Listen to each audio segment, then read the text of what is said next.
I'm thinking about today, now more than ever. And people are cruising around the world, and especially with the new administration, the mask mandates is on. Um, we're getting the eyes. And back in the day, we said the eyes are the prize, the eyes are the window to the soul. That whole bit. What's coming to me right now, brought about by your question, Matt, is keep your eyes on the prize. And so what we can do is we can actually make eye contact. As corny as that sound and as old school as that has always been, take a moment. So you're not only learning to look inside of yourself, but you're learning to look by making that connection with the eyes. This is Evolve CPG, a community of purpose-driven, sustainable product brand leaders who not only believe in better, but actively pursue it. I'm your host, Gage Mitchell, and today we're talking about how honestly we answer the question, how are you? Our guests, Linwood Paul and Matt Demore, are co-founders of Subtle Distinctions, where they cultivate thoughtful leaders from the inside out. So Linwood, how are you? Interesting question, Matt. I'm at this very moment honored, excited, and to tell the truth, a bit anxious. So today we're going to talk about that question as it relates to the ability to connect with others more meaningfully, to get to know ourselves on a bit deeper level, and to create a connection that we have an opportunity to do potentially 1, 2, 3, 5, 10 times a day. And that is to stop and pause and really take the moment. And when someone asks you, how are you, to use it as that opportunity. So Linwood, why don't you dive into a little bit more on the how are you exercise? Okay, so as you were speaking just now, Matt, what came to my mind was that when you asked me the question, what I did was I paused and looked to see how I was instead of just knee-jerk default, fine, great, or the proverbial answering a question with a question, how are you? You ask me, how are you? I say, how are you? And nobody learns anything. And then the other thing that I did was I went to, in that pause, the present. How am I presently when I'm asked? Not just in general or these days or, after 2020 or, any of that sort of thing. Just, in the present, how am I? And when I said honored, I was honored because I'm on this program. I have this opportunity to bring something to some folks that, they might find meaningful and usable. And I'm excited because that's what I was born for. And I know that that makes me tick and it makes me feel great when I can do that. And I'm anxious because, it's a medium. And it's going to be out there in the world somewhere. And I'm hoping that it will turn out to be of value to folks. So that was me being in the present. And then the other thing that I did, I guess we're talking about the 3 Ps now, is it was powerful. It was powerful that you asked me, and it created a connection between the two of us that I felt because what I brought to you was real for me. So, there's different levels of relationship and caring, obviously, that people engage in with folks that are asked that question and that they ask that question, how are you? So, we like to look at it as having at least 3 levels. And a lot of times people will say, well, I don't want to tell people how I am. It's just a greeting. It's just a formality. So the levels have to do with how you see the relationship that you have with the person that's asked. So level 1 at the highest level, if you care, if you really care about the person that you're asking, how are you? We call that the curious level. Be curious. How are you? And really want to hear and want to know and have that interaction be, as you were saying earlier, more of an opportunity that you take. And then level 2 is if you just want something, and this has to do a lot with people that are, just out in the world. You're at the checkout counter or you're on the telephone with a customer service person. If you want something, then this is what we call the skillful level. If you want something, then be skillful with the question, how are you? and know that that's going to bring something about your relationship. I told my lady the other day that when I talk to a person that's on a customer service call, I want to be the guy that at the end of the day, they remember that call in a way that made their day. Mm-hmm. Mm-hmm. So that's the skillful level. Be skillful about it if you want something. And then at the bottom level, level 3, if you don't care, at least be respectful, because it's another human being. And, we could all be served by that old adage. How's that go?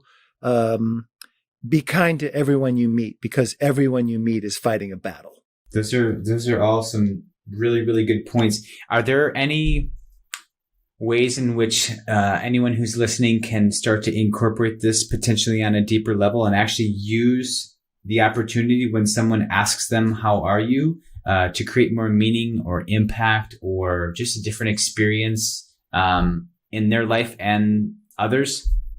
Yeah, sure. The first and the foremost thing that comes to my mind, and let's make this really simple for folks who are listening in today, learn to look. That's my answer to your question, Matt. Learn to look. Because most people, when they're asked, how are you? They don't look. They don't look into themselves. They don't look to see how they're doing. It's just kind of it's just a formality, as I said earlier. It's just a thing that we do. Hey, if I just launched into what it is that I want, that's kind of odd. So I say, hey, how are you?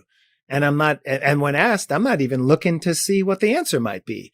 And I've got my, what people call default response, right? What I always say, I'm fine. I'm good. 2020 was difficult, and they have this prepackaged bit. So to go from prepackaged to learning to look, if you learn to look, you will see. If you see, you will find. If you find, you have an opportunity to share. If you share, you will connect. I like that whole concept of prepackaged that you just talked about in the default response. What is there for folks to understand as it relates to uncovering what their prepackaged response might be and why? Let's do some digging on the prepackaged response. Oh, sure. The prepackaged response is a couple of things. Firstly, it's convenient. It's easy. I don't really want to connect with you. I want the customer service person to refund my money. That's what I'm here for. And I got 10 other things to do. So it's convenient.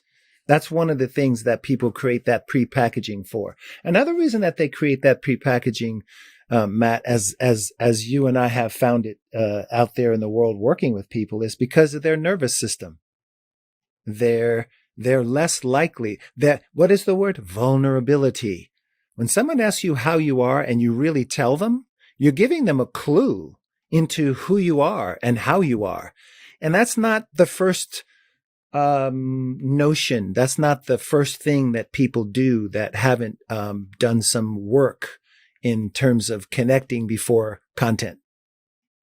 So the answer to your question is it's prepackaged because it's convenient, and it's prepackaged to keep them safe. Because that's what our nervous systems do, right? They keep us safe. Another little ditty that we've heard along the way is that we are always detecting and seldom aware. That's what our nervous systems do. And what are we detecting? We're looking for things that will disturb our safety or threaten our safety. And so if I just say, fine, not much can happen there, that's going to upset my safety. And I know a lot of folks sometimes share the hesitation of disclosing a little bit more about how they're doing because they feel that they have to give all the details. So I know I'd like to give a subtle distinction here as it relates to sharing authentically and openly with others how you're feeling doesn't necessarily mean that you have to disclose and dump all the details. So if I said, for example, that I'm necessarily feeling sad, I don't necessarily have to give why I'm feeling sad, but that other person can still connect in with me in that space. Anything more that you want to share about other hesitancies of why sometimes people are concerned about not fully disclosing how they're feeling and stick to those default responses or those prepackaged responses? Sure. You've heard the phrase, and I'm sure a lot of listeners have heard the phrase TMI. Mm-hmm. You don't have to tell too many people what that stands for these days. Too much information.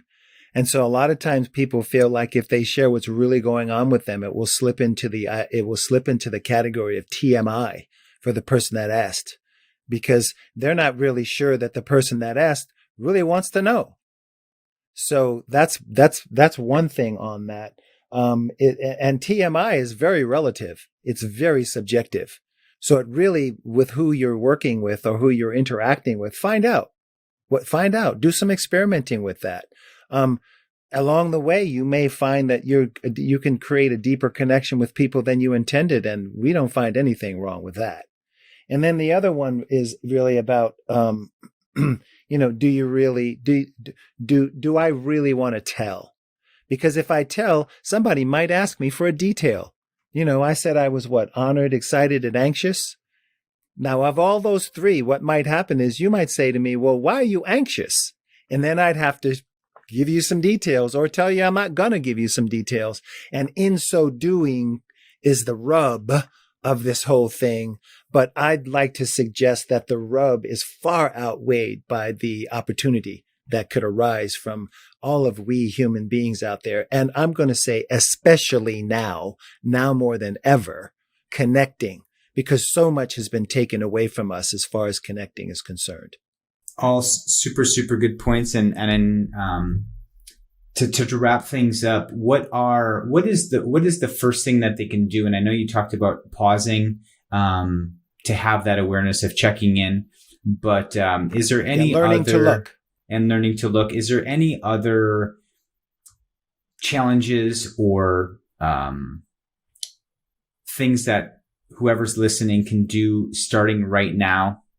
So whether they go to the grocery store and they're trying something new, or if they go out from their office and their partner asks them how they're doing, what's one thing that they can do to begin, I'll call and say, experimenting with this concept of connecting with themselves and others by responding and asking others, how are you?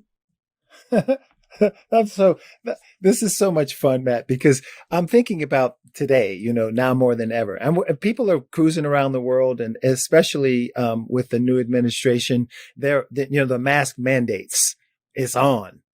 We're getting the eyes. And back in the day, we said the eyes are the prize, the eyes are the window to the soul, that whole bit. What's coming to me right now and brought about by your question, Matt, is keep your eyes on the prize.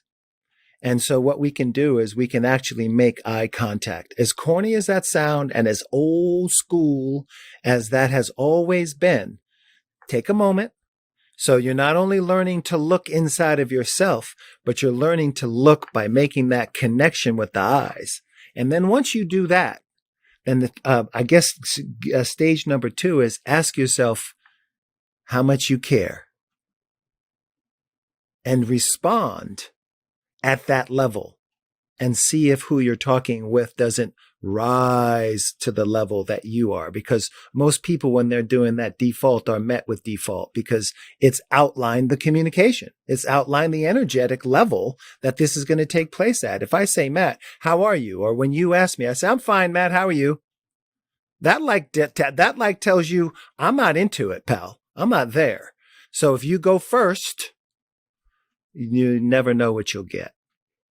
And if I had to default, or if I had to, put my money on the table, my energetic and my love energy out there, I would rather err on the side of connecting than err on the side of missing. And I know that's another podcast that we're going to be talking about too, the connection before content. And this is a great way to do that. So, Linwood, I appreciate you sharing with me all that you're feeling and sharing with me everything else. And excited to see how everyone out there decides to explore with understanding how they can leverage and use answering the question and asking the question, how are you, more meaningfully. And I'll tell you what, Matt, now I've moved from being anxious. And this is the good part about being so present, because this is a different now than the one when we first started, right? Right. I think it was Brad Blanton who said that people change. You're a new person every 15 minutes. And when you think about it like that, it's like, whoa, really? Yeah, your nervous system has taken on so much information in the last 15 minutes. You're not even the same person. And if this interaction that we've been at right now is 15 minutes, I sure do hope that our listener is a different person from having taken in this information. So my anxiousness that I started out with 10 or 15 minutes ago has subsided, and it's made its way into doubling down on my exciting part, because this has been fun for me. Thank you. Thank you. Thanks for listening. We're always experimenting, so please let us know if you like this shorter episode format or if you prefer the longer conversations. If you'd like to learn more about Linwood, Matt, or their company, go to subtledistinctions.com. Subscribe to our podcast and YouTube channel for more innovator interviews, expert advice, and leadership discussions. If you like this episode, leave a heart, thumbs up, or review, and share it with your colleagues.